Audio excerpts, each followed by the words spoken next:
What is going on, people? It's never a foul. It is Monday. It's that extra time report again after a fantastic weekend. Only if you're not a gooner, of course. Only if you're not a gooner. But I'm here with beautiful panel, as you can see. Zimbo, of course.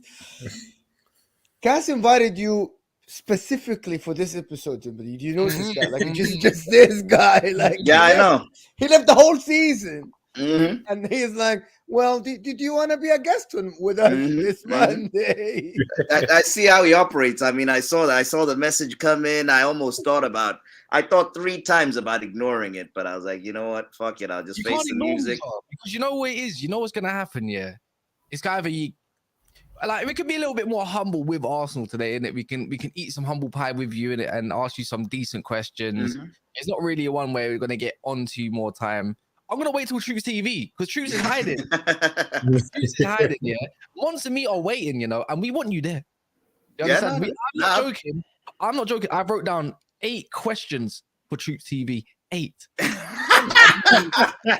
Nah, but I'm here, man. Happy to be here. Good to meet all you guys, and thank you for having me on. Man. I really do appreciate you guys having me on. I love it, man. And of course, Roms, man. Yeah. What are you saying, Roms? Are you happy today? Confident? Yeah, normally I'm not, but I'm confident today. I'm confident today. It was nice to watch the football.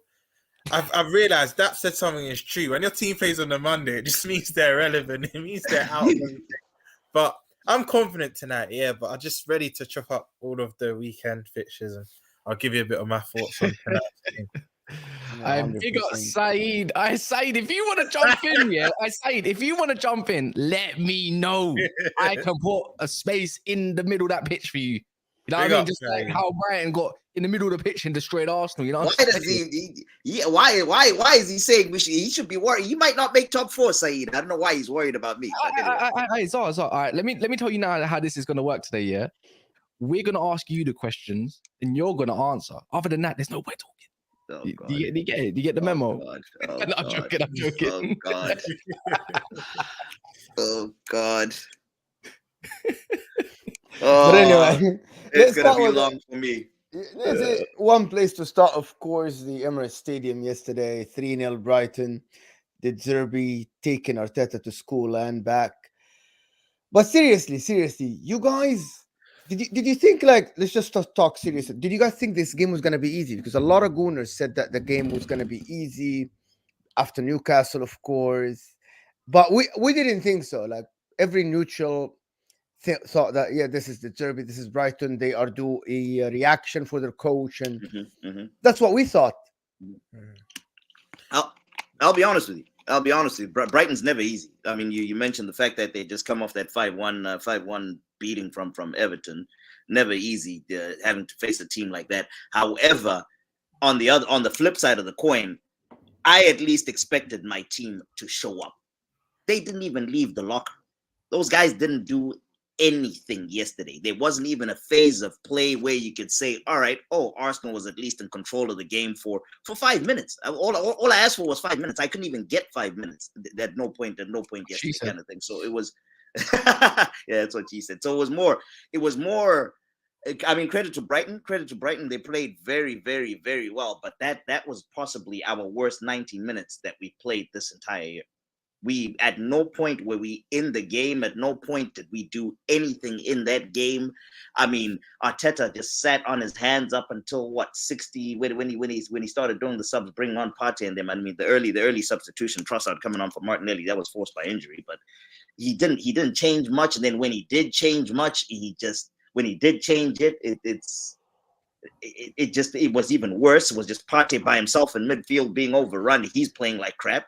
Took off Jorginho, who was having a half decent game, not great, but I mean yesterday it was a disaster. It was embarrassing Brighton is good. It's a good team, but I expected us to do way better than we did yesterday. At least like show up. Yeah, I agree. I've got a fascinating stat as it goes. You guys can hear me, right? Yeah, I'm just making sure my mic's tweaked a little bit. So I think since Brighton have come to the Premier League, they have beaten Arsenal at the Emirates every single time but once, and they've been in the Premier League at the Emirates, by the way. Just want to clarify that. One time, and that's like 1 in 6. 1 in 6. But when it goes to the Brighton Stadium, is a different question. That's where they literally are your bogey team. Yeah, true. But I mean, it's that is true. I mean, you got to respect that. But to put into perspective, I mean, we just came off that 2-0 win up at St. James's Park. You know, no one really expected us to play in the manner that we did away from home. That with the way that they're playing this season, it's. I needed to see something, Cass. I didn't see anything at all. We didn't go down fighting. There was no the basics. So stuff like pressing, it doesn't. You don't need to be a technical genius to press. That's just effort. It's the basics. We weren't getting that out of everybody. Ben White on the right back. That guy it was wide open. They started just swapping the wingers around. I think it was the black guy started on that end, then swapped with Mitoma. Went over there, had the time of his life with him on that side. What's up? Yeah. I think he started on the left. Then Mitoma came over there, finished for the majority of the game, and they were getting all they wanted on that right side. It was bad, man. You know it was awful. Back to Mo's question. I knew it wasn't going to be easy for Arsenal, but I thought it'd be an Arsenal win because I think bar City and Brentford, you've pretty much blown everyone away at home. So at home, was quite strong. And like you said, Zar, off the back of Newcastle, which a lot of people wrote you off. A lot of people thought you wouldn't even get a point. I was hearing straight Newcastle going to run for Arsenal or not. And to get a clean sheet there, I thought, Arsenal are going to at least, I'm not saying you're going to win the title, but you'll at least finish the season off strongly. But for deserve it, and Mo said this in the past, Brighton control most teams. Bar, you could say Arsenal, I think, at the Amex and City. They dominated everyone. No, they didn't. No. They controlled City. They had 56% they controlled position. City. Yeah, even City. City buried them still 3-1, innit? Yeah, but that's the big team, though. So that's why you can actually give Brighton the ball, but City have the quality to still score 3 past them. Arsenal didn't. Yeah. But keep going on. For me, that was the most alarming thing, though. Like, I thought Arsenal would probably edge us about 2-1 or a 3-2. I knew it would be a tight game, a goal in it, but like you said, Zar, you just didn't show up. And there's a saying, you don't know what you have till it's gone. I'm not saying you, Zar, because I've not spoke to you personally before, but a lot of Arsenal fans wanted Zinchenko dropped. And it just showed the control was lost. Yeah, he's a bit like Trent. Yes, we know they're not the greatest defensively, but what they give you going forward is a different story. And I was looking at some of your passing and possession stats. They're one of the worst this season. And it's no shock that he was at the team. And I think Arsenal fans notice as well, you have to upgrade on Xhaka. I've always rated Xhaka even in the bad times, but that Brighton press, he just couldn't deal with it. You need an 8 that's actually press resistant, that can actually play forward, because every time they suffocated him, he looked like he didn't know what to do. His ball retention was poor. But that was a shocking performance from Arsenal. And I think you kind of got the gist from the first 15 minutes. Brighton weren't there to play, and they've got an incentive of their own. They want European spots. They can even hunt us for our. That's money. Spot. That's big money right there. Yeah, you never know, but that was shocking. I did not expect that from Arsenal yesterday at all. Yeah, nah, I hear you. It was embarrassing. It's the Xhaka thing. Xhaka didn't play well last game. I think he's had a phenomenal season. He's one of those players. He's kind of like I feel like he's kind of like that Zinchenko that Zinchenko situation where you notice him when he's gone. That's when you notice that you're missing a lot. I want to highlight a specific game in particular. I don't know if you watched the actual game, Southampton, when we went to Southampton, drew 2-2. He was out. Was Fabio Vieira starting that game, and my God, our midfield just was in tatters, bro. It was not working at all. But it's so a lot of Arsenal fans share that sentiment, and he's a complicated, because of his history. He's a complicated. It's a complicated relationship with the whole Xhaka thing. So he'll get the bad end of the stick when he makes a mistake based off history, rightly so, wrongly so. I mean, you as a fan decide on where you stand on that and all that nonsense. But I think he's done brilliant this season. I think he's been one of the better eights in the league this year. And yeah, I mean, his leadership. I mean, the guy has fight. The guy has character. You guys see him; he's always getting in fights and all that. And for a young inexperienced team going forward, I feel like a character like that in your dressing room is something you want. I got some more awkward questions for you, Zardo. Do you upgrade on him? Maybe, but one keep sec. him around. Pac-Man, I like you, yeah, but don't do that. I'm not joking this time, innit? Like, don't do that. Don't get personal to the panel. Come for their opinion, but if you come for them, I'm not joking. Come for them personally like that. I'm not gonna lie. You're gonna get back. You're gonna have to hold that. I know you don't, but I don't fuck about. I can't lie. We don't do that on this channel. And the comments know he should know as well, man. So allow it respectfully. But yeah, man. Another awkward question. Talk to me about Saka, because I'm hearing 300k per week package per week, right? Like we know per week, and the guy hasn't shown up yet. You get what I'm saying? Like it's been like what? Rom's how many games? Mo, how many games now? Like about 6, 7 games. Yeah, this 6, 7 games. No, running. Maybe 10. But bro, man's on the beach. Like I think this is similar to Marcus Rashford. Marcus Rashford got that payday. He got that payday, and then before you know it, he just went to he started smelling. I'm just saying, man, is this maybe fatigue, or is this him just like not caring? Because this is not the same Saka. And I don't know how I can hear fatigue when you've had 1 game per week. So which one do you want? But I got a feeling it's not a 100k week. I don't think it's going to be a base salary. But for this show's sake, it's his salary. Yeah. I mean, we'll go with the number that was quoted in the media, which is the 300k. How that's structured, who knows? I mean, only he and his agent will know. Look, I mean, the running. If we're being fair, if we're being honest, I mean, the running, he's been non-existent. He's been as you guys pointed out, non-existent for the past 6 or so. I can go back as far as like Southampton. I don't know how many games that is, but he's been non-existent. What it is. I don't know. Combination of things. He is a young guy. He's playing week in, week out. Arteta will not drop him, even when he's not playing well. He somehow Martinelli's the one that ends up getting substituted. So fatigue could be an issue, but as you pointed out, it's 1 game a week. Young man, who knows? I don't know what the hell's going on. Should he be playing? Would you have dropped him? Would you have dropped him ages ago? Absolutely. Should he be playing? No. He does not deserve. If we're being completely fair, I mean, I like the kid. I like the kid a lot. He's one of my favorite players. All that nonsense. But yeah, it's like that's true. Martin says it there. Ever since he's missed that penalties, he's.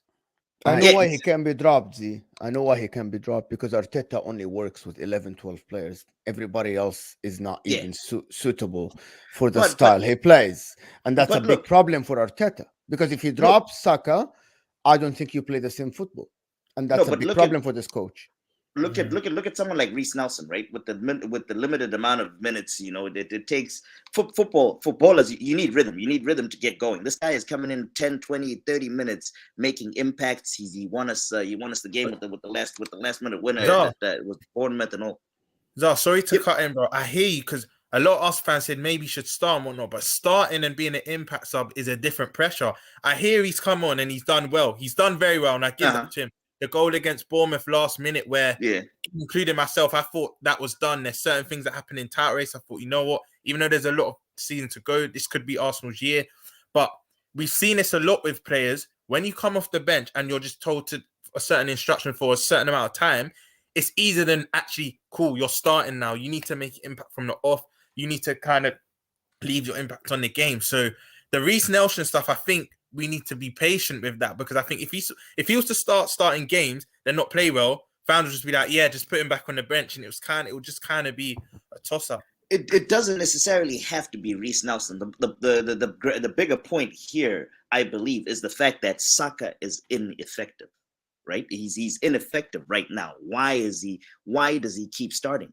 Try something new. We keep doing that. I mean, look at what's happened now. We went from how many points ahead to all of a sudden we're 4 points behind throughout these games because we stayed with the same thing, but it wasn't working. 2-2 West Ham, 2-2 Southampton, City, Liverpool. This is all that period where Saka hasn't been playing.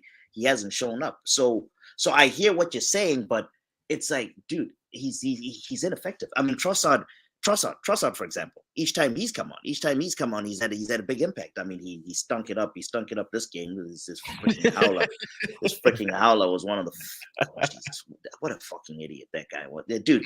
All you had to do in that situation was literally just scan, drop your shoulder. If you had just dropped the shoulder and turned, there was space galore. We were in, but he just didn't look behind and didn't turn and what. But that's neither here nor there. Yeah, so the whole Saka thing, I don't know what's going on. On the money side, I get why the club went that high, very, very high. It is competition. Liverpool had been sniffing around. I mean, there's always going to be competition for if a kid is playing well. 300 for a 21-year-old, man, that's a lot. For 5 years, come at the time, we got to sit down again. What are we going up to? 500? 350? 350, 400 maybe. Ask about that. His club knows about that. So he deserves it. He's got that hair problem right there.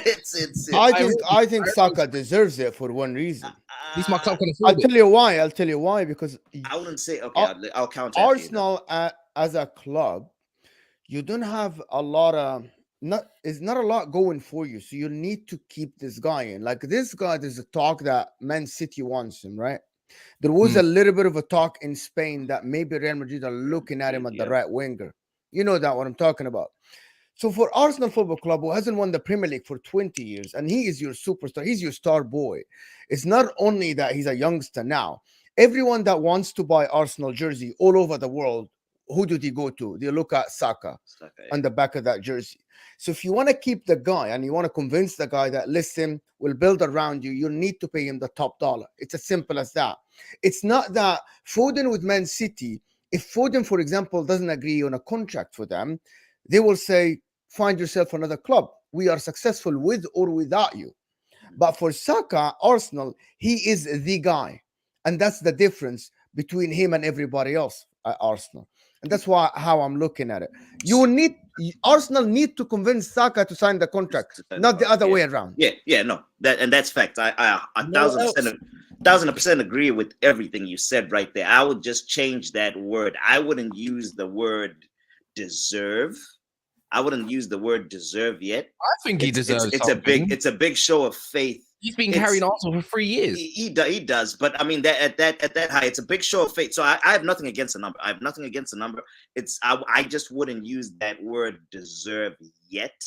It's a big show of faith from the club. I mean, the kid is going from Saka's on what? He was on 30. He was on like 30, 60. He's on 70 now, right? He's on 70 now. 30. He was like on 60. 60, 70, whatever. How do you go from 70 to 300? That's what I'm saying. That's what I'm saying. You're moving from a youth player to the superstar. Like it's a massive jump. You know what? That's why I said it's a giant show of faith from the club. It's.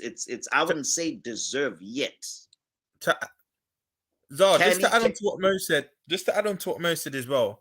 The reason why I think Arsenal are more inclined to give Saka this money as well, it's not like it's a foreign import that's done well. He's from Hale End. He's from there. Yeah. There's no trend. So they'll probably want to give him it more than you know what I mean, like a foreign player that's coming to the club. So it means that bit more to them.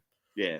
Same thing they did with how much is Eddie on? What, 100K? 100. And that was off the back of what, 5-6 good performances. Yeah, running from last season. It's crazy, man. You know what probably happen as well?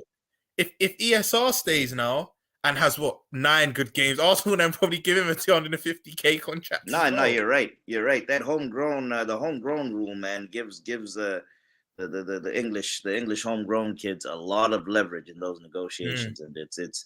I don't even know what the market is now. Honestly, I really don't know where. I got another question for you, Zar. Yeah, this is digging into my troops question, so it's going to be repeated anyways. Was that a red card? The what? I'm glad you went to the Martinelli one first, but I'm going to talk about the Caicedo one. Was the Caicedo the tackle on Martinelli? Yeah. No. Not even a I yellow card. I don't think yellow. Maybe I don't think it's a red card. That was. I know it was from behind. He chopped him. I I'm would sorry. have. Which It would have one, been. guys? It would be a dark yellow for me. Not a red. I can We should see. not. I can see the argument for red. It was a bit from behind. I mean, he So, took his so ankle should out. Martinelli? So should Martinelli have got that red card? Then that challenge would never existed. Wait, what'd you say? Should have Martinelli got that red card because then that Caicedo The Martinelli one. The Martinelli one. I don't think so. The Martinelli incident where he knocked out Matoma. I don't think that was a red card. That was. He had his eyes on the ball. He misjudged the flight of the thing, and it's. I mean, he got hurt. I don't think it was red. I personally don't. I mean, he had his eyes on the ball. Oh, okay. So when I don't think there was malicious. I don't think there was much malicious intent. Love this game, Zara, because last time I remember, Casemiro had eyes on the ball and he got red carded for exactly the same thing, no? The circumstances were different. Okay. That was bang bang. Gotcha. That was bang bang. Nah, yeah, I saw a lot of people calling for a red there. Intent is very hard to judge. Did he hit him with accidentally? I think it was accidental. Many people are saying he knows what he was doing, but both I don't think were both incidents. I don't think were ready. This is where reputation comes into it, because if that's Xhaka, Casemiro, Yeah, a certain type of player, they're off. The referee isn't even thinking twice. They're off. Martinelli's just a high. He's a high wired. He goes 110% for everything. So you know. So who are you selling next window? Because I heard. So Dawood is a guy that comes on this channel, goes on a few channels. He's quite big on TikTok as well. He's saying I'm selling Partey, I'm selling Xhaka, I'm selling Partey and Xhaka. I'm selling Ben White, I'm selling this player, that player, not Ben good White. enough for this club. You mean why? He was there, Mo. But But Ben White, the best right back in the league. That's what I was hearing. Not as of late. Yeah, not yesterday. He's another one that shat the bed. He's not even just yesterday, bro. It's been like a month. The guy can't even fucking make a 5-yard pass. No, his name is Ben Tan now, because that guy is an orange fraud, man. That's literally all. How can you be so orange when you're in the UK? There's no sun in the UK, bro. He's more tan. He's more tan than people. He's more tan than people that live in Miami. What this league gonna call him a club rep?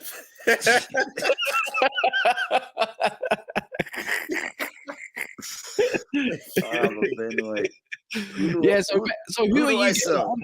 Honestly, who are you selling them? Because yesterday, you could probably pinpoint a couple players that maybe not get sold, but get replaced at least, or in the first team. Because you're either linked with Rice, I'm hearing he's nearly pretty much an Arsenal player, but then you're also linked to Caicedo as well. And if you had to pick one or the other, it's like, wouldn't you surely would you guys not go for Caicedo instead?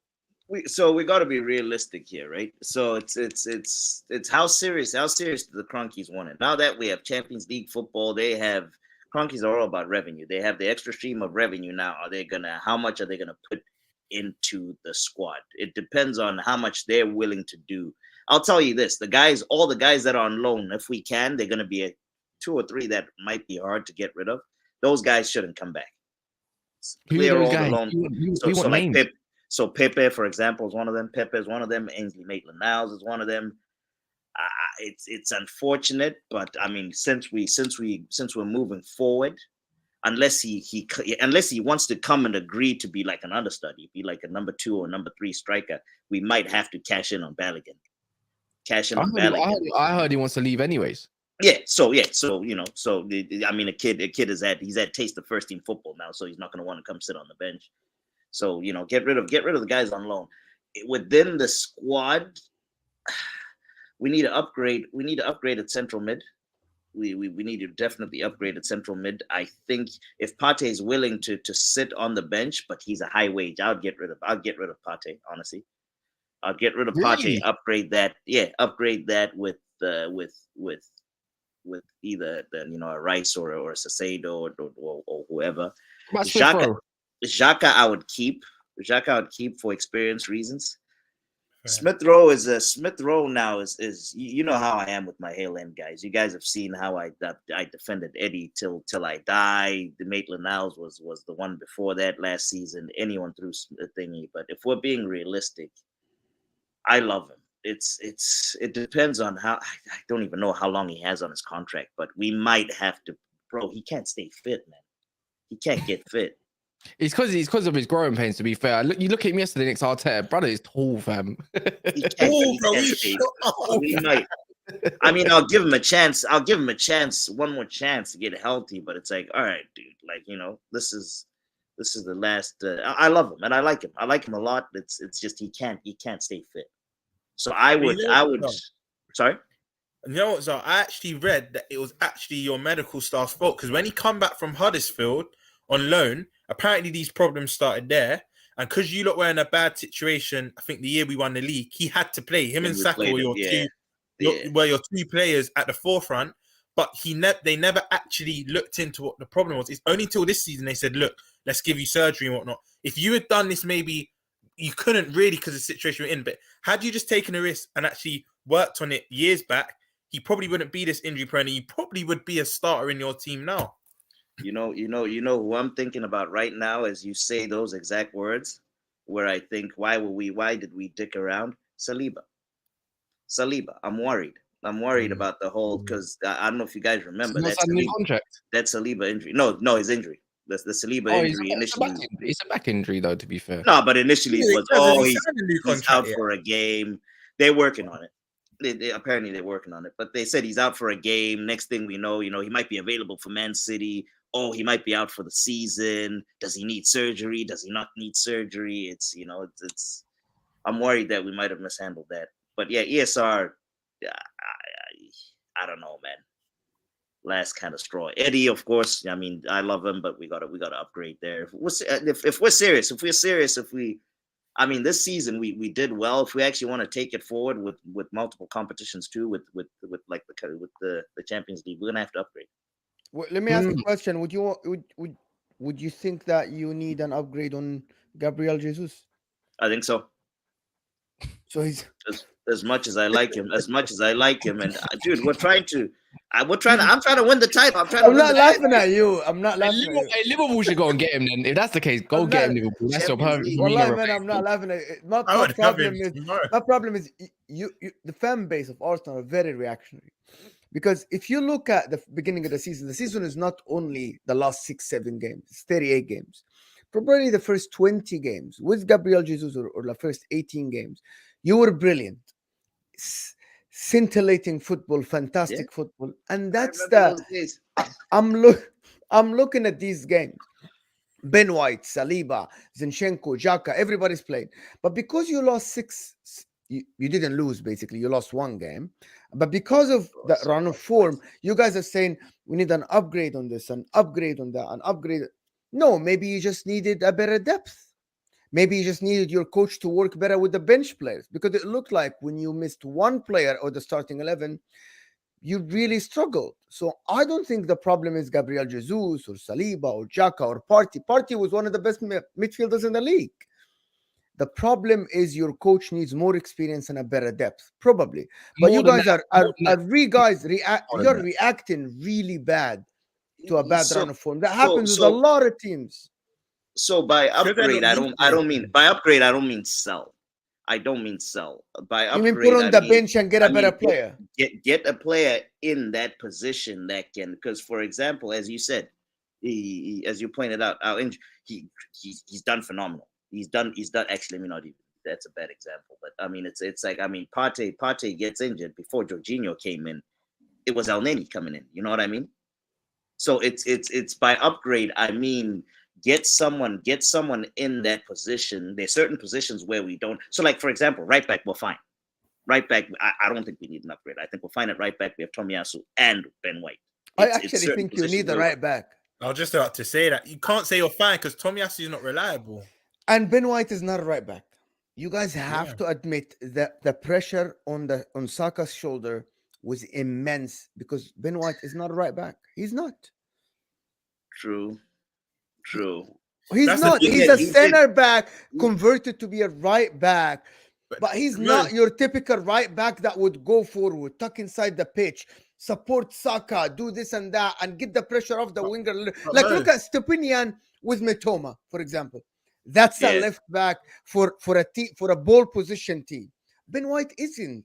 Yeah. But Mo, that's the Yeah. That's the problem with modern day football. When you played a certain position that had to fill in for a number of games, fans will start to get accustomed with it and think that's your position. Like even after And the he Madrid did well, game, bro. right? He did well. Ben White's done Yeah, well. he did. Yeah, He did no, I'm well. not saying he hasn't done well. I'm not saying he hasn't done well, but even with Camavinga at Madrid, he's played the last 2-3 months at left back. Now people think he's a natural He's a left left back. back, No, yeah, he's yeah. not. He I can can't play lie, there. right now, he's looking like the best left back in the He, world. he man. looks Yeah. like a great left back. But what I mean is that True. even the likes of Nathan Ake, when he played left back, Yeah, look at how yeah. Pep Guardiola, even though people said Nathan Ake is fantastic left back, Pep Guardiola Center back. tweaked the formation a little bit to make it back three, so he won't have that much what is it called, duties going forward. You know what I mean?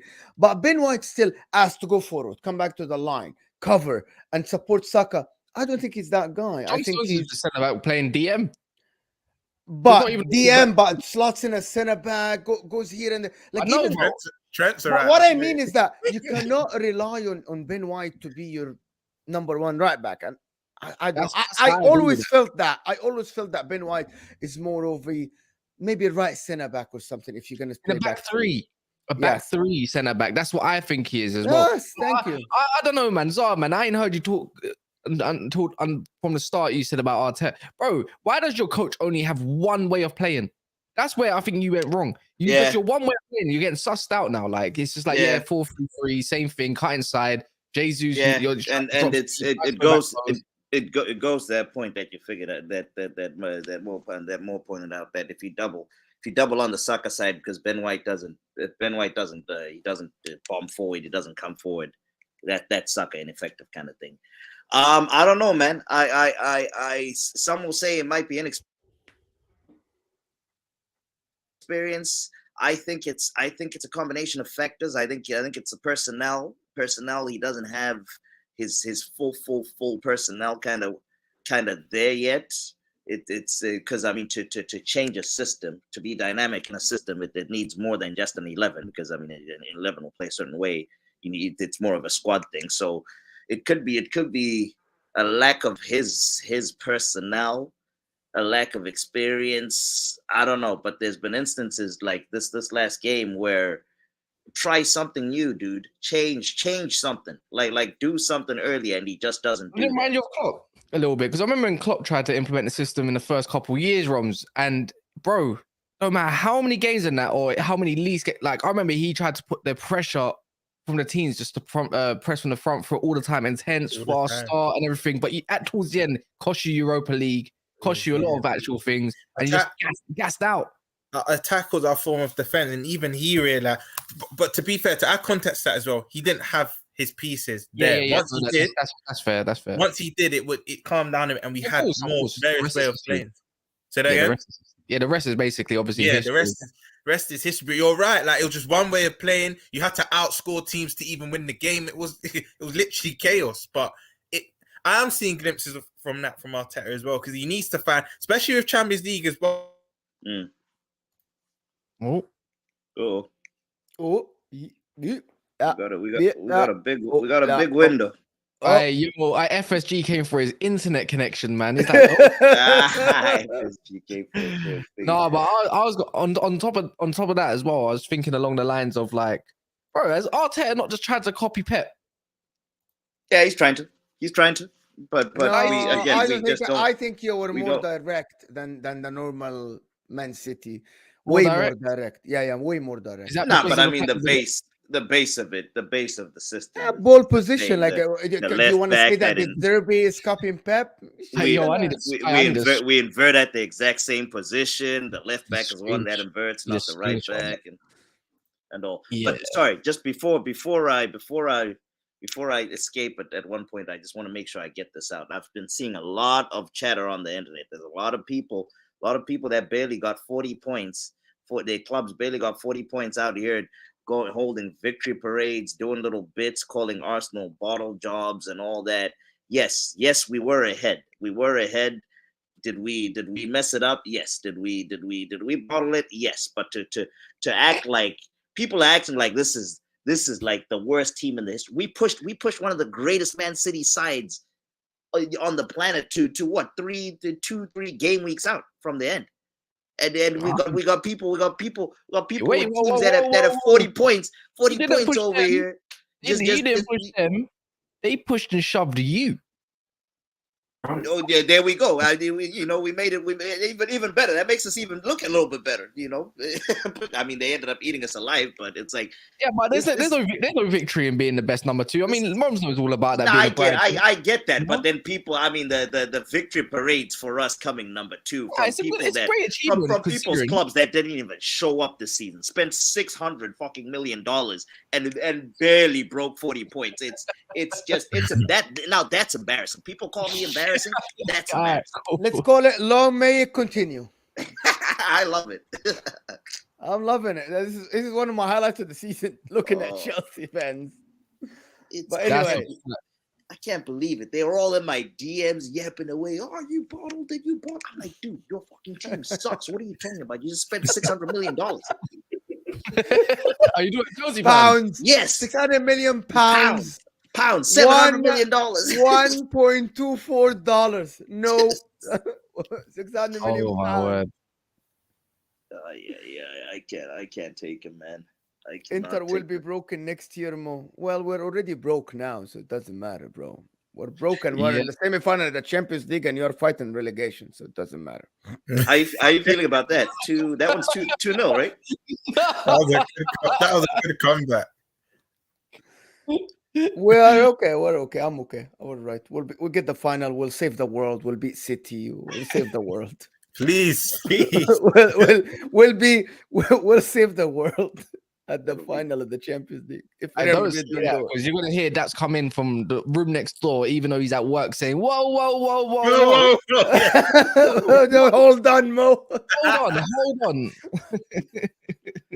Man, Mo has Look, he's changed there. so Look, much. he as well. Look, he says Mo has changed so much. Look what we've done to him. Never Oh, there around. he is. That's another guy I don't want to see. You tried to warn me, but I didn't Yeah, listen. Daps warned everybody You to tried to warn. warn me, but I didn't listen. But fellas, Yeah.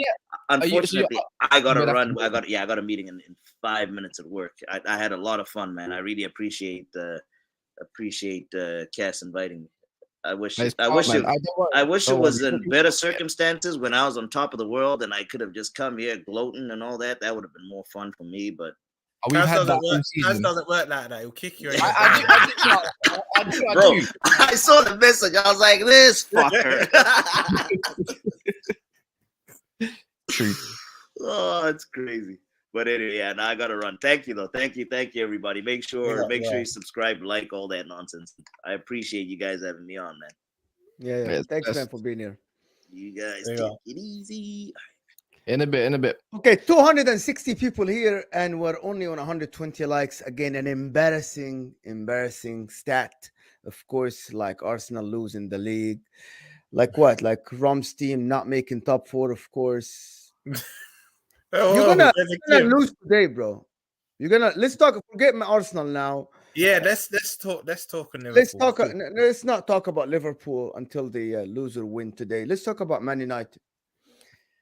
I'm hearing a lot of talk about Ten Hag and Oli and all this stuff. And people want to say Ten Hag is the coach that won the most in his first league. And I'm going to ask us, but he lost more than Olu's first season. He lost more games. Did you hear Olu? Olu's not here. Sorry, Oli.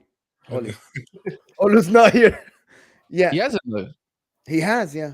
Oli lost 8 games only his first season. Guess what? It's been official right now, yeah, that Ten Hag has won the most games. Yeah, I know. Debut season, 38 games. Correct, 37 games. Yeah, but so let me ask you something, to be honest. You're not worried about next season at all. You're looking forward to the summer.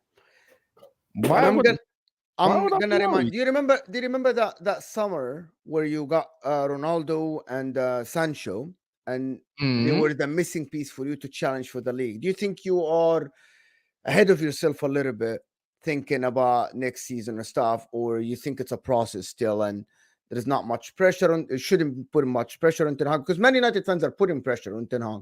You're putting pressure on the club. No, it's not Ten Hag's fault though, is it? It's more the board and the situation. It's the fans, guys. You guys are putting pressure. You're saying if next season if he doesn't challenge next season with this and that, but it's still You're talking about Twitter fans, though, bro. Yes, okay. This is what I'm not with the fans in the stadium. That's all I see. Yeah, you're talking about Twitter fans. Them Twitter fans can go suck their mums. That's what they can do. Man, don't make no sense. It's true though. Like they don't make nothing. But why are we even talking about that? If we're going to talk about Man United before we talk on City and the magic of Gundogan, because Gundogan is literally magic. Currently, especially with that goal. But you want to talk about Man United quick, bro? I got man like Guna Lee and Drifty from Coppage trying to tell me that's a narrow win, and I'm thinking, bro, like Wolves didn't even have a shot on target. Oh yeah. And you want to talk about? To be honest, you made Wolves look very average. Like, don't just you be worry? honest, yeah. Huh? Wolves looked very average. Looked on the beach like it was Man United made them again. Which we say that again. You play at home, you control the game. It's not only about position at home. I think you were Martial. If you had a different striker than Martial, you would have scored probably 2-3 in the first half. Or Anthony could have passed it in the first first. He was good, Cass. I think it's his best game at Man United. And coming from me, bro, that was his best game at Man United shirt. If he was lucky a little bit and the goalkeeper wasn't turning into Buffon in that day, he would have scored 2 at least. Oh, their goalkeeper Anthony was good, bro. People are harsh. Man United had what? 27. Someone correct me in the comments. 27 shots. Okay. 13 from inside the box. That's a sign of a good build-up, a good chance creation. Yeah. How do you say goat in German? I'm gonna find it. Nah, man. It's just Man United. What we have a trouble with is 27 shots and 2 goals. It's wasteful, isn't it? And I think Ten Hag said that after the game. Is like, it's like it's not a representation of what I want. Basically, it's basically not good enough. Should have killed that game off. Their goal, Anthony hit the post like I think once or twice, or tried to place it, didn't score. I think there was a lack of Martial shots. To be fair, that it could have happened. He had one shot that hit towards the keeper, straight down the middle. The keeper made a couple decent saves. In the end of all of this, it just comes down to strikers, clinical players, and all that. Martial. And then it takes. And my biggest issue is why the hell is a teenager, an 18-year-old, coming on the pitch in 10 minutes. Right, 10 minutes. He's just grown about 3 inches in height. Alone. He's just bulked up as well. You can see he's filled out a little bit more, and got his teeth done as well. Getting his teeth done. I think he's got braces in it or something like that. Anyways, or Invisalign, and he's scoring before Jadon Sancho. That's what I'm taking away from it. I'm hearing, by Sancho's best game. It's this, Daniel. I'm like, bro, I've had enough. Sancho had 2 easy, clear-cut chances that game and didn't bury them. But an 18-year-old has to come on and be electric. And, bro, what a player he is. All I'm going to say, I don't really want to hate on my own team because we won. But at the same time, when you win, you have to criticize constructively. And that's my criticism. Sancho might have had a decent game in some people's eyes, but he didn't have I watched over the game. He didn't have a great game in my eyes. I saw Wolves popping the ball about 4-4-2. No possession, nothing else going on. That's it. That was it. And it's just, to me, I think it was just a boring game. And so it wasn't exciting. It was just a nice day out.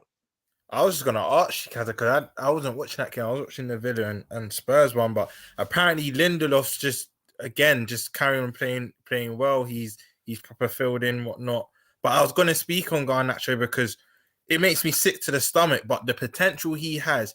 I think the main thing with him is forget the ability. It's the confidence.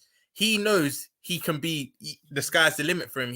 Because we all know in ball, if you can have all the ability in the world, if you don't have confidence, you won't really do much. The fact he can come and, what do you say, last 10, 15 minutes and get the insurance goal, that's crazy. That's what most of your wingers have been struggling to do. But obviously, bar Rashford. But even him before his injury of recent. But I think the potential for Garnacho, it is scary. It is scary. And I do feel next season, depending on incomings and outgoings, he might stake his claim to be a starter. If he carries on playing well, you can't just keep him on the bench. Eventually, Ten Hag will be like, you warrant a starting place. But at the same time, where he's young, you do have to be careful with him because we know what can happen with young players. It's a South American thing. I think it's a South American thing. He just has too much confidence. I don't know. I think it's a young kid. I don't know about you, Mo, but it's just a young kid. He's just taking the reins of himself. Before kids, they're raw. Scared. Before they get refined into the mold that they are, they stop Like Rashford. Remember when Rashford come on the scene? Like he was fearless, and then eventually that fearless stuff goes, and you get refined and put into the system. Basically, a bit like all of us in day-to-day life. You know, Yeah. In social media day, the problem is now there's so much pressure. Already people are asking a lot of this kid, 18 years old. They're asking a lot of him, and I'm assuming that next year they're gonna just even ask for more. That puts a lot of pressure on on an 18 years old. Look at Saka. I'm afraid Saka will be burned in 2-3 years. It's a lot of pressure on this kid's shoulder. The But Mo, likes the of only Sancho. reason, sorry to cut you, the only reason why there's a lot of pressure on Garnacho because other than Rashford, their wingers aren't really putting up numbers. They have Why more is that wingers. the kids' problem? Why is that the kids' fault? It's not it's not Garnacho's problem, but that's how British fans work. No, but Because that's a everyone problem. around him's not output's not high, they're automatically going to put that pressure on him because there's not many doing it around him. Same as Saka. When Saka was putting up these numbers last season, Martinelli didn't have these numbers last season as he has now. That's why the pressure on Saka is a bit less because other people are now chipping in. But United are starved of that at the moment, so the pressure automatically going to be on him. I'm not saying it's right. Yeah, but but there's a difference between a winger, striker, and a midfielder. Like Pedri, for example, so much pressure on Pedri at Barcelona, but he's a midfielder. When you're a midfielder, you can hide because your output is not goals and assists. You can hide in a bad performance. You know what I mean? One here, one there. When you're a striker or a winger and you go in a bad patch, it shows right away. Oh, he's not scoring. Oh, he's not assisting. Where's his output? You know what I mean? He's not a midfielder. And that's a problem with this guy. Like, look at Rashford. Rashford might have a good game, but not score a goal, and people will come for him. Oh, but he hasn't scored for a game or two. I'm just giving an example. And the problem is the fans, and I'm again Twitter fans or Instagram fans or the fans all over the world or content creators. Oh, look at Garnacho, the next superstar. 18 years old, bro. What superstar? 18 years old. I think he's gonna be. No, I agree with you that he can, but I'm afraid you will burn him. No, I don't know because I think Ten Hag's been quite good with his minutes. I think the difference between Emil Smith Rowe is when he was growing, he played a lot of games. He got his 10 goals and that, and then whatever. He's been kind of maybe mismanaged, as I think Rom said, through the medical team. Like in a lot of games, you could say Garnacho could have been starting a lot of these games, right? But he didn't. He's been playing his impact minutes and stuff like that. I think he's been managed correctly, in my opinion. It's a bit like when Mason Greenwood, when he did break through, he didn't get loads of minutes. It was only until he was desperate. Obviously, Ollie got desperate and started overplaying everybody. But the way he was managed into the team was correct and away from the media and stuff like that. But look, man, there's nothing really to talk on United. Look, for me, Sancho don't fit anywhere. I think someone said it in the comments, like he had a bad attitude at City. I'm not saying he has a bad attitude now, to be fair.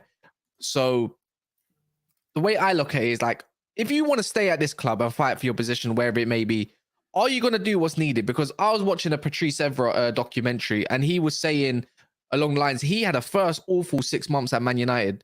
He saw Michael Silvestre get the call up to the France 2006 World Cup team, obviously where they lost the final. He stayed. He didn't have no holiday.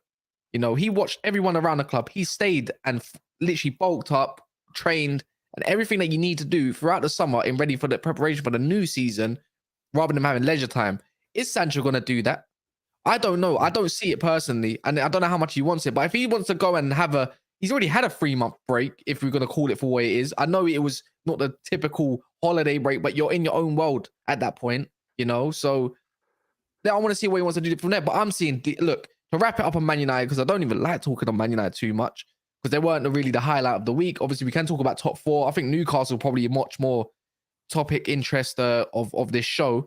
And obviously Man City, because Man City, I don't even want to do Man City prop, but I have to. But to wrap up, Diallo is having I think he's been named like in the championship team of the season, young player of the season. He's going to come on the right-hand side and fight with Anthony for that position. Clear as day, like for like players, you could say, in a way. Diallo probably has a little bit more, probably more talent, to be fair, in his bank. Garnacho, Rashford, like for like players, you know, direct, how they want to be goal scorers. You know, again, Garnacho is probably a better footballer overall, you know, more, but who says he's going to be the better player? And then you see Sancho, where do you fit, mate? You might have to cut your losses, you know. Bro, this is what I'm saying. I think Pac-Man said it. Pac-Man said it earlier, bro. When we were talking on Arsenal, you have to be ruthless, bro. If you want to succeed, you have to be ruthless. I saw Ten Hag be ruthless at the start of the season, and now I want to see me ruthless again. Cut your dead weight. I know Transabi's going. I know he's been confirmed. I know Phil Jones is definitely going now. There's a few players, bro. But now you look at some of these first teamers. Guy, cut him. Don't care. I'd rather go into the season with a youngster.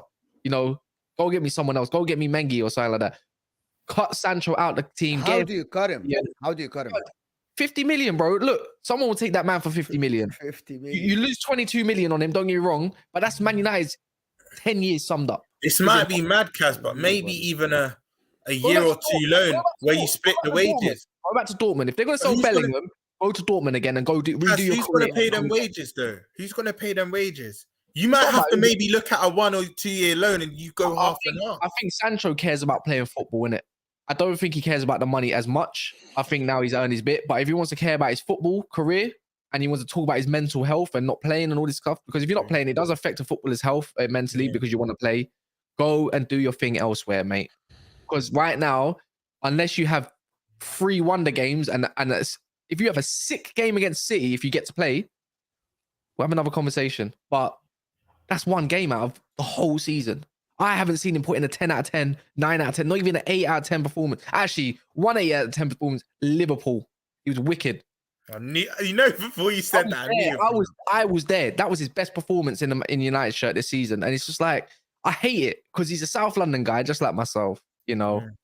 Kennan where it started, you know, and all that kind of stuff. I backed him for most of the season, but I've got to move on with my team. Just like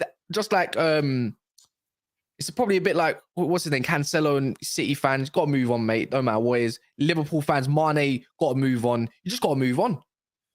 It's just the way football works. It's a ruthless industry, and that's just the way it has to be for me personally, innit? Oh yeah, against Tottenham, yeah, that was not a 10 out of 10 before he fell off in the second half, mate. Disappeared. Let's talk about Man City then, and they next week they can win it against Chelsea. I think they will win it against Chelsea. Of course, Chelsea are not even going to put in a fight, in my opinion. Is at the Emirates, right? It's at the Etihad.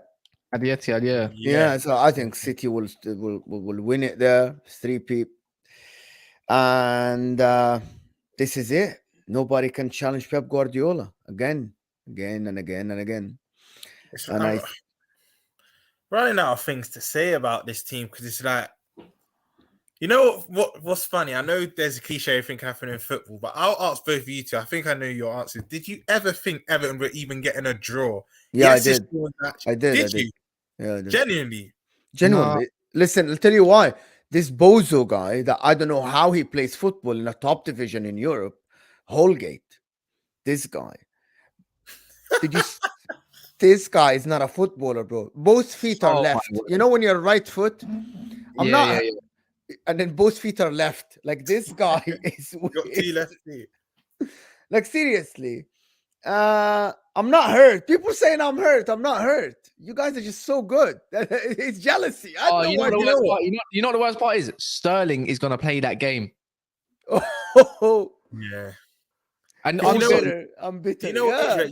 I watched the show you lot did. I think it was Friday, I believe. And big up Tom, because Tom said it could be a show if City keep crossing.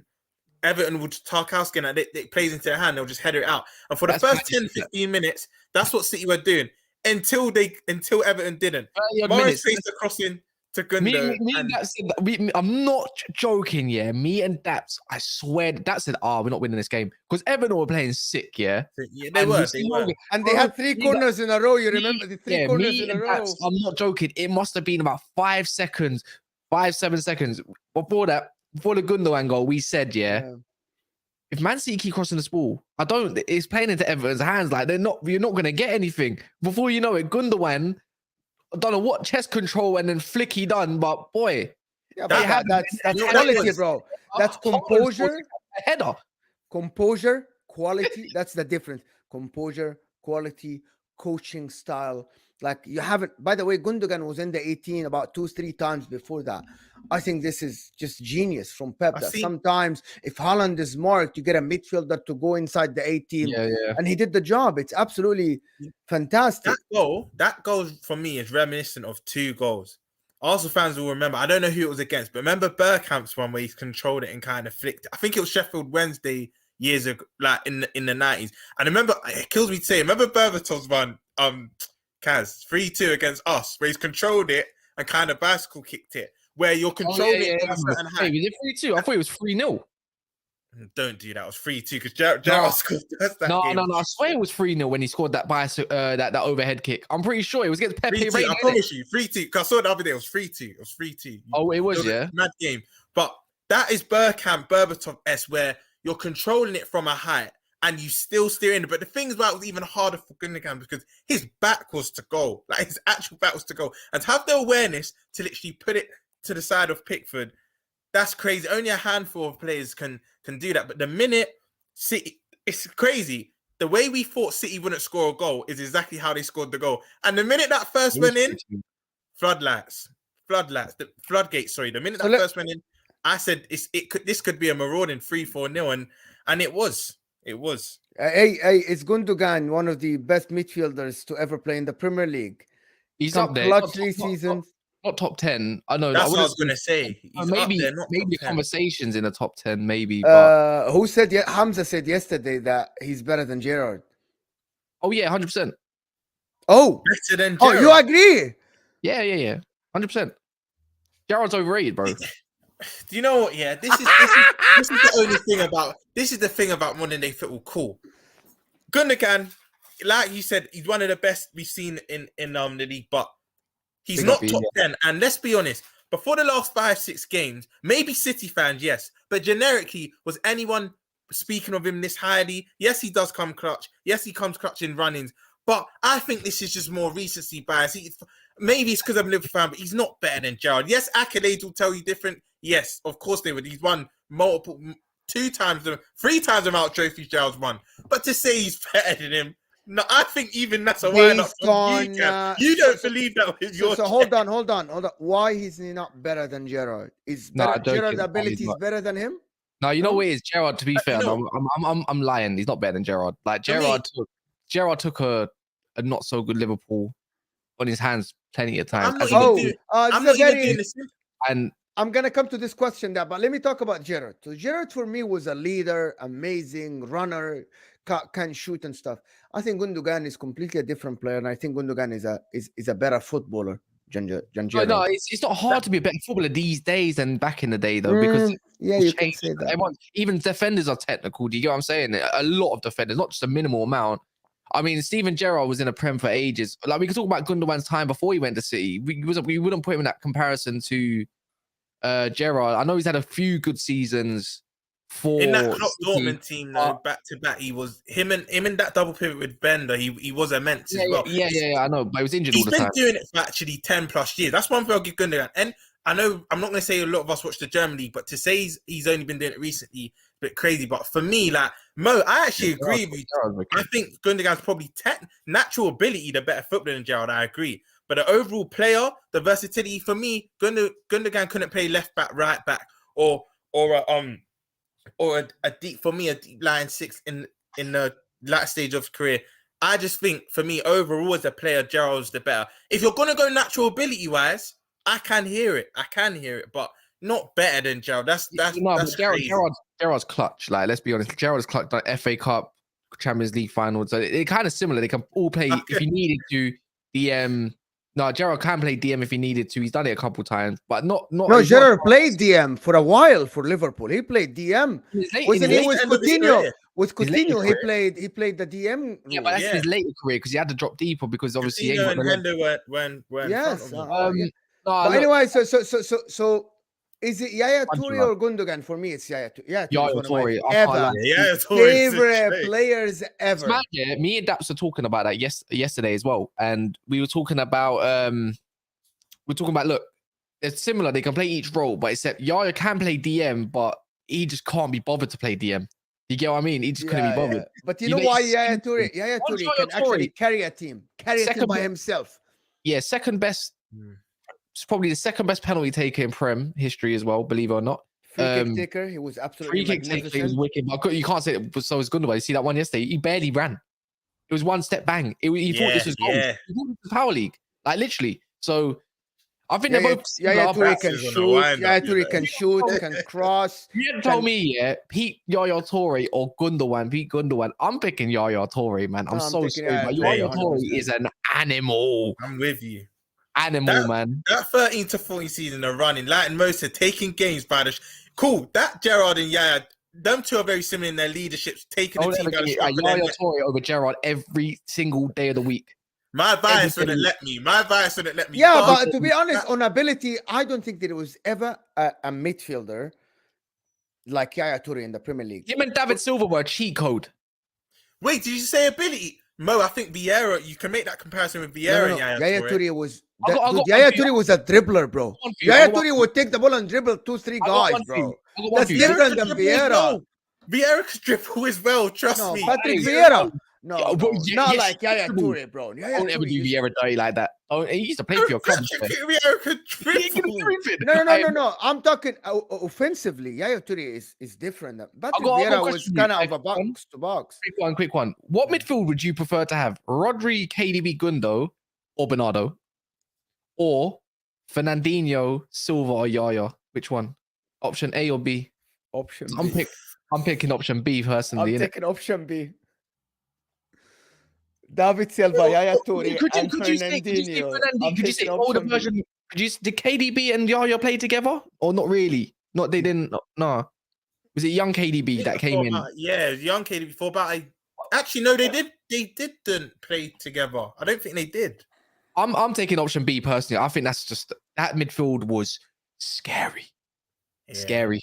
They had everything in it. Not that this doesn't. Oh, you know what? I just hate City now. This is how they've been feeling the last 10 years. That they've just been spoilt for choice. But so I think David Silva is one of the most. I know we're going off topic, off track a little bit, but I think David Silva is so under the radar type player, man. My bad. They're saying like that guy was. He doesn't get as much props as he should, and that's how I feel about Scholes sometimes. My Scholes is like probably David Silva to City fans, I can't lie, Kaz. The Scholes disrespect is crazy. You know what it is? I think them type of footballers that control games, the Cruises, the Scholes, they're not as appreciated. People just want to see output and goals, but them type of footballers, in my opinion, aren't appreciated that much. They're just not. Yeah, I'd say so. But yeah, man, look, everyone got destroyed. 3-0. Two goals from Gundo. Wicket. Free kick. Lucky, bro. They won against Brighton, bro. Haaland as well. Beast. That's what I'm thinking, Mo. If they didn't beat him in against Brighton, they're lucky.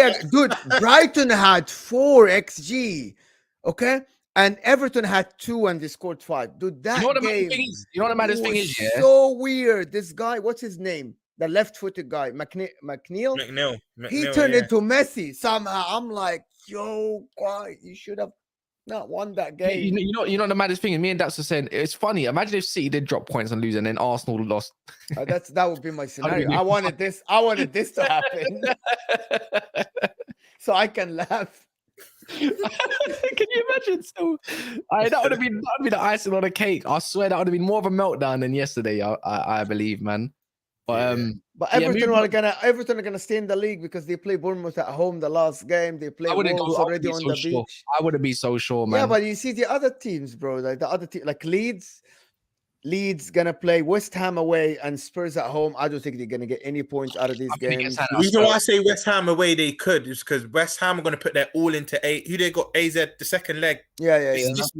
They're gonna put their all into that. That could play into Leeds' hands, but I think Everton. Leeds are atrocious, bro. You seen that little kid? It's terrible, bro. You seen that little kid? He's like, I don't know, they're like Alphabet FC and all that kind of. Do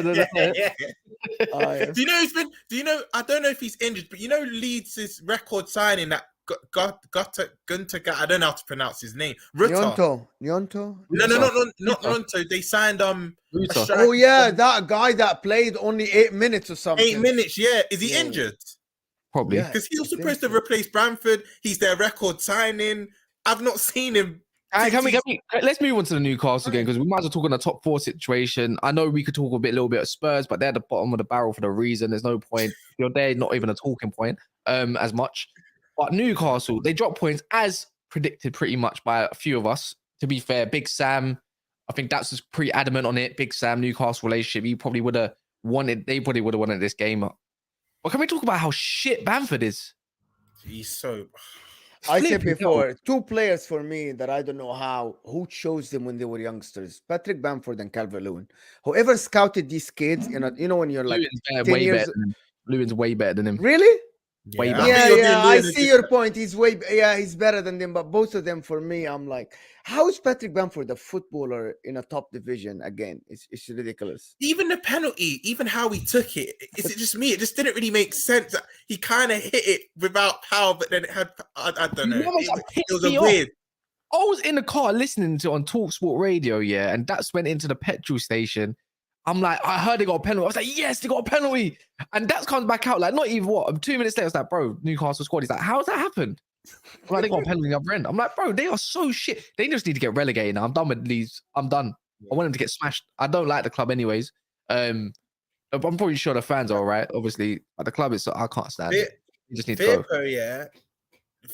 You know what's funny, Back in the day, you would say, in arguments on debates, you'd be like, but he played for Barca. Like, he was the star signing.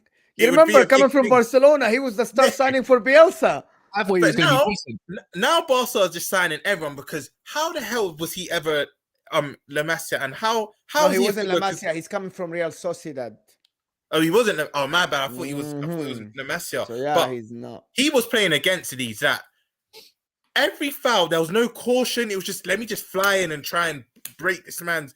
It was just crazy. It was actually just crazy. And he obviously could have been off the pitch earlier, but it's just frustrating. Like you said, Mo, Leeds are just poor because I think any half-decent side, they win that game. They win that game. And Newcastle are poor themselves, but look, that could still Newcastle should have won the game, Roms. No, Newcastle created like 3-4 clear-cut chances after the No, I think it's false. I think it's false because yes, they created a lot. Yes, they had a lot of the ball, but for me, they weren't doing much with it. It's not like the Newcastle we've been seeing in the last 3-4 games. And I think you said it on Sunday, Cass. They're hitting a bit of a sticky patch. Everyone's saying Newcastle this and that team, but I think they've only won 2 of their last 5. Correct me if I'm wrong. 2 of their last 4.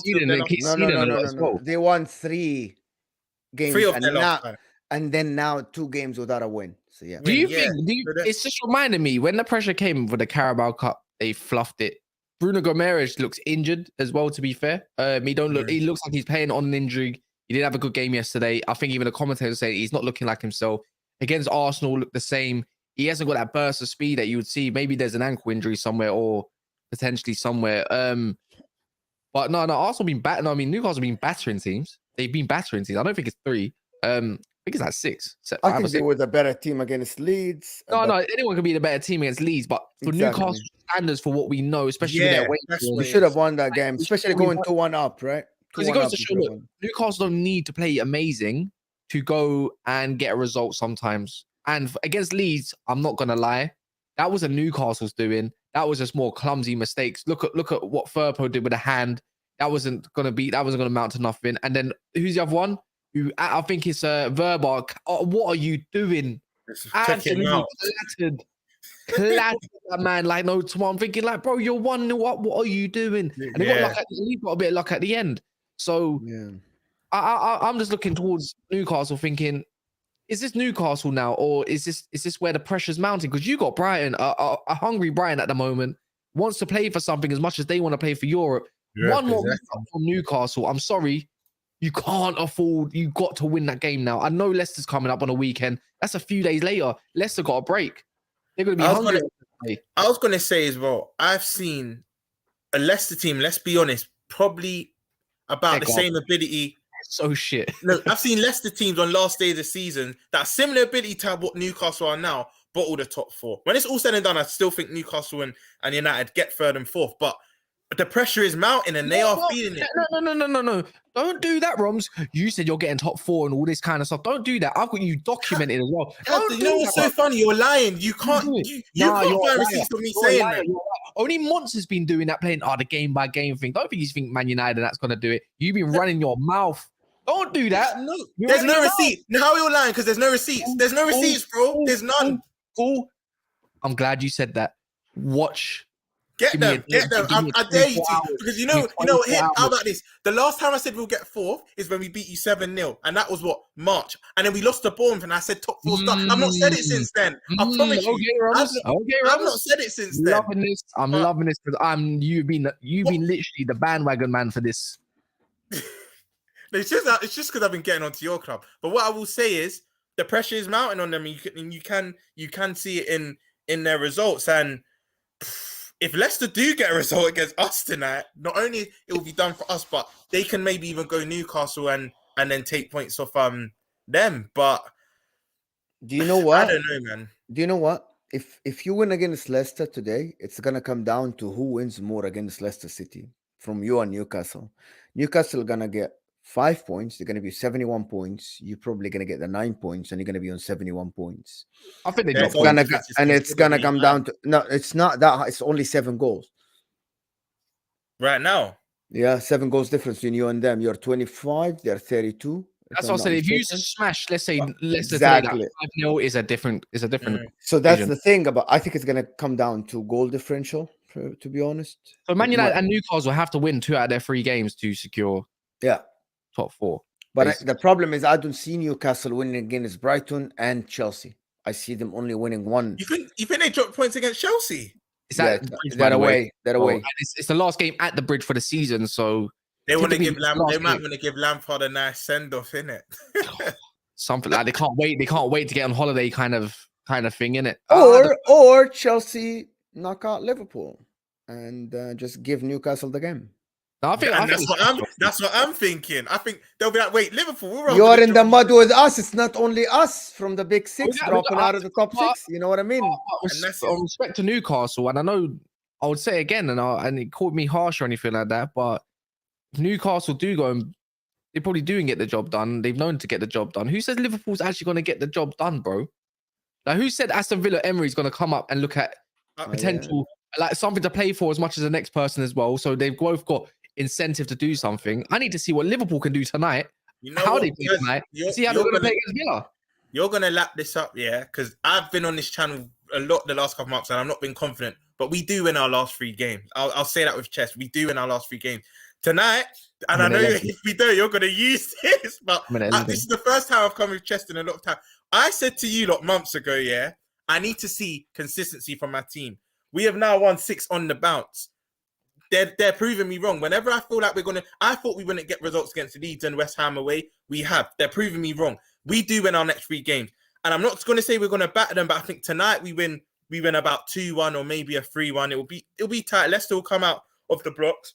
Yeah, but if you draw tonight, I'm going to be the biggest Newcastle fan against Brighton ever. Ever. I think we win tonight, and I think we beat Villa. And Southampton, they're already at the beach. Do you know what I mean? They just want to go on holiday. They're already relegated. So I think we win our last 3 games. So it literally is, for me, the pressure is on you lot, on Newcastle. I'm just sad for one thing. If Brighton got what they deserve, a win against Spurs, they would be in the running for making top 4. I feel bad for them. I really feel bad for them. I don't know why you don't like Brighton. Oh, fuck the You said you don't like the Zerbi yesterday. Why? Why? The guy, he's all right. I like him as a coach, as in his tactics and everything, but I don't like him as a person. Why? You know, I just don't know what he's about. Like, people like it. I don't like his personality, to be fair. I think he's a prick. He's a bit salty. And comes back to Man United, obviously. Forget him as a person. I like what he does on the pitch. Yeah, but no, I like him as a coach. As a person, yeah, as a coach. As a person that I can see what I can visually see. I'm pretty sure he's a nice guy. You know, like, I'm pretty sure he's a nice guy. Like, if he was to have a conversation. But what I see on screen and everything is he's salty when he needs to be, like Thomas Frank. And when it comes down to when you win, he's all the humble, you know, kind of situation. Can't stand it. You talk, oh my God, there are way more annoying coaches in the league. Well, like Arteta, Arteta is so annoying. It's unbelievable. I can't take the guy. I think the Zerbi leaves Brighton anyways. When Milan comes in for him because they don't get top 4, Inter, one or the other, he's going to go. So, you know what? I think he's going to be a fantastic manager. But the fact is, he's got he's pretty much had Man United's number. And I'm a salty prick too. So it's like for like. We're both salty pricks. I think he's. Did you see the Arsenal lot yesterday when someone talked about the Zerbi? He's not a top coach and stuff like this on AFTV. And I'm like, who are you? You just got slapped 3. Oh, my bad. Didn't mean to do that. Was it Julian? I bet it don't was know. Julian. One of I don't know their names Which to be one? honest. Because Other than Robbie, me and that watched all of them. Which one? I like the guy. glasses, a little bit short. Glasses, a little bit short. Wears a ice cap. Pakistani Guno? Might be I know, tight. but he was like, this guy did Serbia. I'm like, and Robbie came in and said, like, hey, listen, just humble yourself. We just lost 3-0 at home. It's tight. It was tight. And I'm like, dude, tight just for you, stop Mona. being like this, tight for bro. you, I've man. been like that for years. Man said Cass and tired to say Ed respects me. Ed respect me. I know you're one of the fans, but you're So trying to people Something know. come out So today. it was that's the guy that is named Ty. You know what he said today, Mo? He said it's not done. Like he still thinks Arsenal can win the league. yeah, Cecil was saying, "Oh, I can't interview him no more." And then Robbie said, "Oh, I can't do this no more." No, the best interview of the day was definitely the Jamaican brother, Yardman. Yardman. Yeah. 100%. His name is Yardman. Yeah, he calls I know himself his Yard. actual name, but that's what he calls himself. Yeah, he was wicked. He was. I can't lie. He was giving it back to Robbie, like saying, "I like you type of fans like and all this kind of stuff." Yada yada yada. It was making total sense. I don't know about the part saying he came in the season thinking he was going to win the league. I don't believe that though. But yeah, no, that's it for me. But other than that, other games, Chelsea 2-2. That's a funny game. I've not even seen the goals from that one. Bro, it's funny old game. Sterling scored both the goals as well. And then obviously Aston Villa. You think Aston Villa can push for a European place? I think As much as Brighton. yeah. Or they got to go Liverpool. I think Spurs get their wish, you know. I think Spurs finish completely by the out way, of the European. Brighton's got 2 games in hand, don't get me wrong. And I know one's against Newcastle, but they also got to play Man City. But that's a Man City that might have had the league wrapped Yeah, up. the league is gonna be done at that time. The league is gonna be done next week. Man City are not gonna be thinking about the FA my Cup. word. They're gonna be Aston Villa 11 points with Tottenham by 2 goal difference as well. They're just under them. I told you, Tottenham are finishing 8th. Kaz, I think they get their wish. I think they're going to finish 9th, bro. And I think they just literally just focus on domestic. Brentford are going to get there. I don't know. They're 4 points behind though. It's a big. Wait, big 4? Yeah, Brentford are 4 behind. Yeah, that's a bit of a. Who's Spurs' last couple of games? They have got Brentford. Oh, they got Brentford. Funny enough, and they got Leeds away. Leeds will probably be gone by then, potentially. If Leeds ain't gone by then, I think they finish. They finish completely outside of just places. But if Leeds are gone, then yeah, they probably have conference. They probably get conference. Wait, conference is 8th place, isn't it? Not 7th. 7th. Or is it? 5th and 6th they go to Europa League, and then 7th go to Conference League. Yeah, and remember West Ham might even go to Europa as well. Imagine that. If they oh yeah.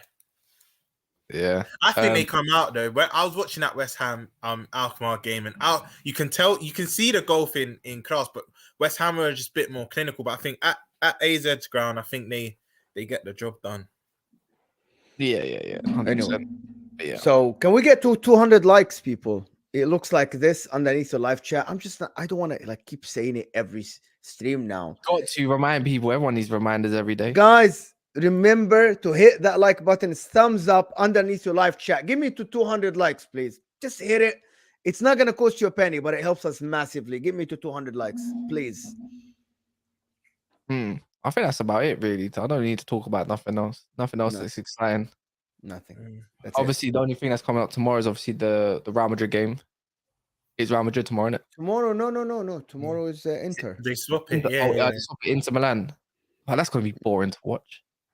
Yeah, it should be boring. I hope it's boring. I hope it's so boring. I can't have AC Milan going to the final. They're arse and cheeks, man. They're dead, to be honest. Yeah, our only hope is Inter or Madrid, but it's probably just Inter now.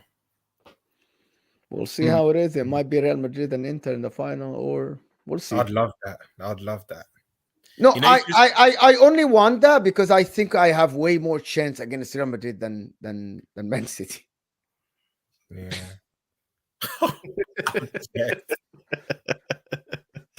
But yeah, man. All right.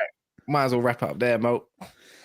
Yeah. We'll be back tomorrow. I don't know what you're gonna do tomorrow. Actually, no. Yeah, tomorrow we're gonna talk about, because I want to talk about the new Champions League format slightly as well, which is gonna be it's kind of confusing, and I don't know if I like it or not.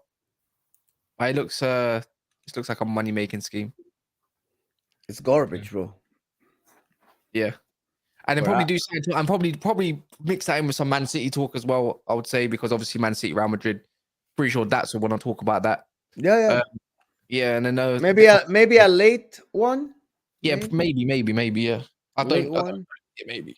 Or do 2 separate ones, but who knows? Maybe. We're out.